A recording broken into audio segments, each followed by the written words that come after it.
You know, I was looking at the numbers while prepping for this deep dive, and it honestly, it doesn't make any sense. No, it really doesn't. We are looking at a band that is, for all intents and purposes, a massive blue-chip global corporation.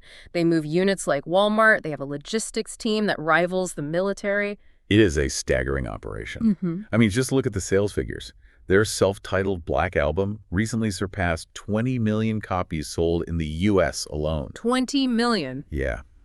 To put that in perspective for you, that puts them in a rarefied club with Michael Jackson's Thriller and the Eagles' greatest hits. Right, but that's the paradox I just can't wrap my head around. Michael Jackson was pop royalty. Exactly. And the Eagles were, you know, radio-friendly, smooth rock. These guys, they built this empire on speed, aggression, alienation, and songs about nuclear warfare. Yeah, they didn't just climb the charts. No, they bludgeoned their way into the mainstream. And that is exactly why this story is so fascinating. Unlike those other acts, Metallica's rise wasn't a smooth ascent at all. If you look at the source material we have today, the biographies, the old interviews, the documentary footage, well, actually, it's a miracle they function at all. Seriously? It is a 40-year story of tragedy, severe addiction, and some of the most petty, dysfunctional infighting in music history. And that's the mission for this deep dive. We need to figure out how a group of messy, drinking kids from California managed to turn thrash metal into a global commodity. Right. And specifically, how they survived the moments that should have absolutely killed them. Because looking at this timeline, they have died and been reborn about 4 different times. It's a story about chaos versus control. And the irony is, every time James Hetfield or Lars Ulrich tried to control the chaos, they usually ended up creating a different, more dangerous kind of monster. So let's go back to the scene of the crime, Los Angeles.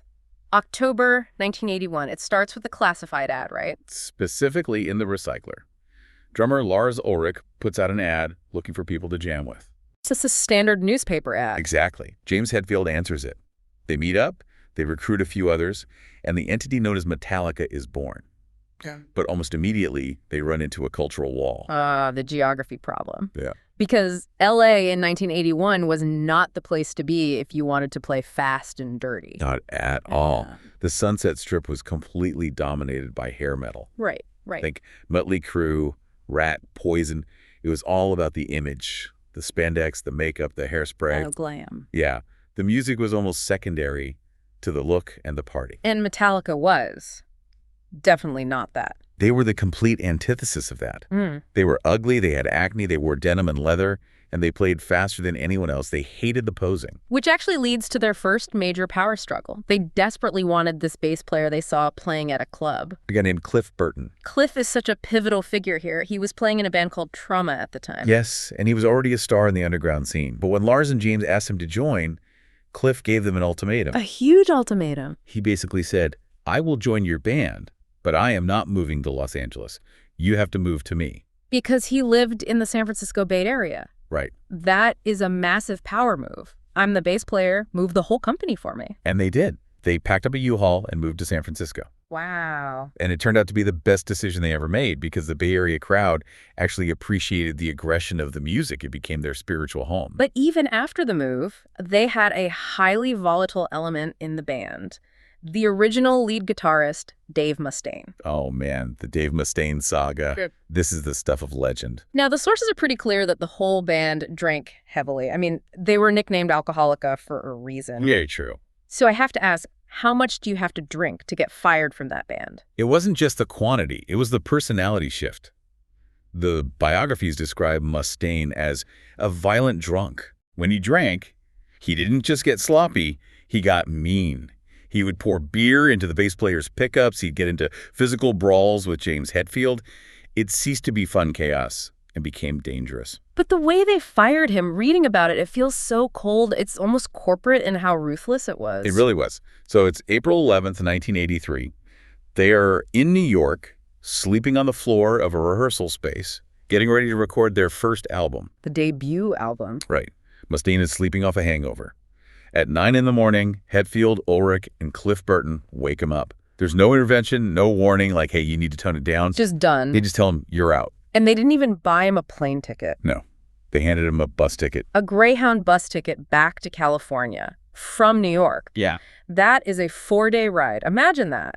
You're hungover, you've just been kicked out of your own band right before the debut album is recorded, and now you have 96 hours to sit in a rolling metal box and stew in your own rage. Well, that rage turned out to be incredibly productive.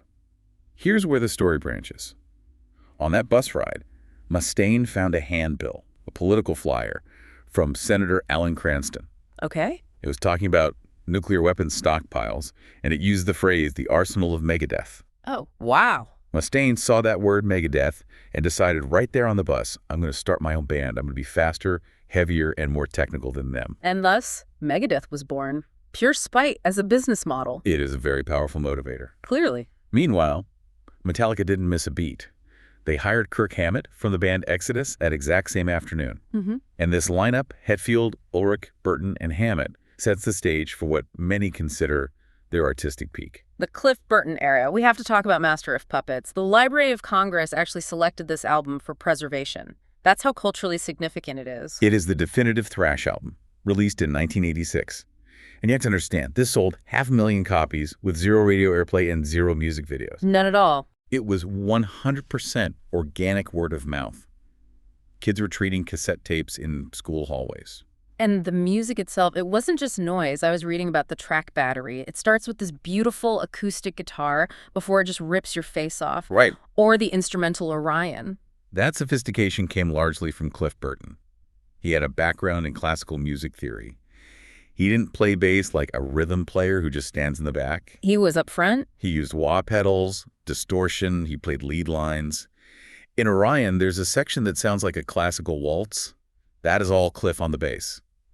He brought a musicality that elevated them above just being a fast band. Which makes what happened next just heartbreaking. It's the great what if of metal history. September 27, 1986. They're touring in Sweden. It's night, icy roads. The tour bus skids and flips over. Oh, man. Everyone survives with minor injuries, except Cliff.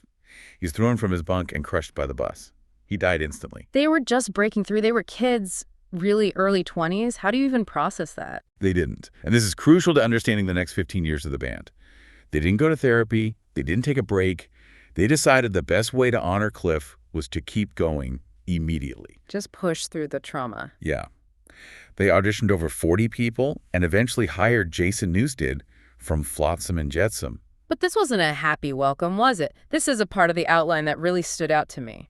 The hazing of Jason Newsted. It was brutal. They were grieving, and instead of dealing with that pain, they directed all their anger at the new guy. They bullied him relentlessly. I read they would trick him into eating balls of wasabi. Yes, and they would mock him constantly. And this culminates in the 1988 album, And Justice for All. Right, the album with no bass. Exactly.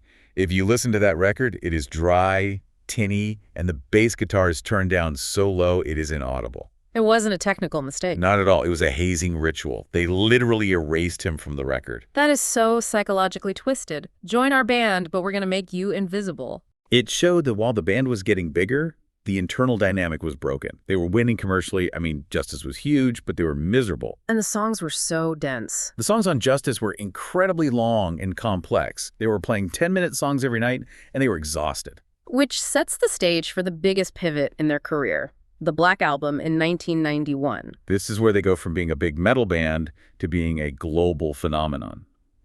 They hired a producer named Bob Rock, who had worked with Mötley Crüe and The Cult. A completely different vibe. Yeah, and he told them, essentially, you guys aren't capturing your live energy on tape. We need to strip this down. And the fans freaked out. I mean, going from Dyer's Eve, which is super fast and complex, to Enter Sandman or Nothing Else Matters. The hardcore thrash purists called it a betrayal. They hated the slower tempos. They hated that James was actually singing instead of screaming. They hated the acoustic guitars on Nothing Else Matters. But Bob Rock was right. He was. He simplified the arrangements, made the drums huge, and created a sonic masterpiece. And the numbers don't lie. That album is still on the Billboard charts today, I think. It never leaves. It made them superstars. Right. But it also started this narrative of Metallica are sellouts. Right. And if fans thought the Black Album was a sellout, 1996 must have given them a heart attack. The load and reload era. The haircuts. It sounds silly now to talk about haircuts, but in the metal community in the mid-90s, hair was your uniform. It was your identity. Exactly. Right. When Metallica cut their hair, it was seen as a desperate bid for acceptance by the alternative rock crowd. And the photos inside the album, they're wearing eyeliner, suspenders, fur coats. It looked like a U2 photo shoot. That was mostly led by Lars Ulrich and Kirk Hammett. They wanted to deconstruct the tough image. But James Hetfield, he hated it. Yeah, the sources say James was really uncomfortable with this whole visual shift. He was. He later said he felt like the other two were chasing a U2 alter ego vibe. But here's the key. James went along with it because he was terrified of the band breaking up. So he compromised. He called it buying in rather than selling out. He felt he had to lose a piece of himself to keep the marriage together. So you have James simmering with resentment about the image. You have Jason Newsted still being treated like an outsider. And then we hit the year 2000, the Napster war. This is the moment where public opinion didn't just shift. It capsized. For you listening who might be too young or just need a refresher, Napster was the first big file-sharing service. You could get any song for free. Metallica found out a demo of their song I Disappear was leaking on the radio before it was even finished. Right. And when they looked into it, they found their entire back catalog was being traded for free. All of it. Lars Ulrich took a stand. He sued Napster. But he didn't just sue the company. He did something that looked incredibly petty. The list. The list. Lars delivered a literal stack of paper containing 300,000 usernames to the Napster office and said, ban these people. 300,000 fans, people who bought tickets and T-shirts. Exactly. The narrative flipped overnight. Yeah. They went from being the rebels who fought the hair metal posers to being seen as greedy, out-of-touch millionaires suing college kids. But I want to push back on this a little bit, because looking at it now with the state of streaming and how artists struggle to make money today, was Lars actually wrong? That's the uncomfortable truth the sources point to. On principle, Lars was 100% right. Yeah. He wasn't saying don't listen to our music. He was saying we have a right to control how our art is distributed. You can't just take it. He saw the devaluation of music coming way before anyone else did. He saw that if the artist loses control of the distribution, the artist loses everything. Precisely. But the optics were disastrous. There's that famous clip from the MTV Video Music Awards in 2000. Kit. Yeah, the creator of Napster, Sean Fanning, comes out wearing a Metallica shirt, and the crowd goes wild for him. Then Lars comes out, and the room fills with boos. They won the lawsuit. Napster eventually shut down, but they lost the culture war. Completely. And under all this external pressure, the internal structure finally collapsed. In 2001, Jason Newsted quits. And the reason he quit circles back to that control issue we talked about. He wanted to release a side project, a band called Echo Brain. It wasn't even a metal band. It was kind of psychedelic rock. But James Hetfield blocked it. Why? James had this view that if you were in Metallica, you were only in Metallica. He later admitted in interviews that he was trying to choke them to death with control because he was afraid of abandonment. That's incredibly revealing. He didn't want anyone to have a creative outlet outside the family. So Jason leaves. He cited the physical damage to his neck from headbanging, but really he was just done with the disrespect. And this leaves the band as a trio, unable to even talk to each other without screaming. Enter Phil Towell, the performance enhancement coach. The therapist. This is some kind of monster documentary era. They paid this guy $40,000 a month to sit in the studio and facilitate their conversations. I remember watching that documentary. It was shocking. You have these heavy metal gods making collages, talking about their feelings, and getting into arguments about whether guitar solos are dated. It was cringe-inducing for a lot of fans. It shattered the mystique. But Lars Ulrich, to this day, maintains that Phil Towell saved the band. Really? Yes. Without that intervention, and without James going to rehab during the filming to address his addiction issues, Metallica would have broken up in 2002. No question. It's amazing that they survived it. They had to rebuild the entire band dynamic from scratch, and eventually they needed a bass player to replace Jason. Robert Trujillo. And talk about a different vibe. His audition story is great. He knew Kirk from surfing, right? But the first day of his audition, they didn't even play music. Robert Trujillo just went out drinking with Lars Ulrich until 5 in the morning. The classic Metallica entrance exam. Can you hang? Apparently the hangover the next day was part of the test. He fit in personally, and obviously he's a monster player. He joined in 2003, and that finally stabilized the ship. He wasn't a kid they could bully. He was a peer. Exactly. And that brings us to the modern era. They're seemingly bigger than ever. They're doing the M72 World Tour. They're in Fortnite. They have this no-repeat weekend concept where they play 2 nights in a city with completely different set lists. Which is an incredible feat of musicianship for a band in their 60s. They have to have 30 or 40 songs rehearsed and ready to go at stadium volume. So let's try to tie this all together. When you look at the ruthlessness of firing Mustaine, the tragedy of Cliff, the hazing of Jason, the sellout haircuts, the lawsuits, the therapy, what is the through line? I think the through line is that friction produces energy. Metallica has never been a smooth operation. It's always been defined by massive internal tension. James's need for control versus Lars's chaotic business ambition. The underground credibility versus the desire to be the biggest band on earth. It feels like they've spent 40 years trying to tame this beast they created. Exactly. And it forces you to reevaluate what selling out even means. Is selling out changing your sound to be popular? Or is selling out doing the same thing over and over just because the fans demand it? That's a great point, because if they had just kept making master puppets over and over, they probably would have burned out in 1990. Right. James Hetfield said something really poignant about this. He said he doesn't need to justify his art. To him, heavy metal is about doing things your own way. And sometimes your way means playing fast, but sometimes your way means cutting your hair, writing a ballad, or suing a tech company because you think they're stealing from you. That's a really interesting definition of rebellion. Doing what you want, even if the rebels hate you for it. It brings us to the final question for you to think about. At what point does a band belong to the fans, and at what point does it belong to the artists? Metallica has spent 40 years insisting it belongs to them, even to when the whole world disagreed. And 125 million albums later, it's hard to argue with the results.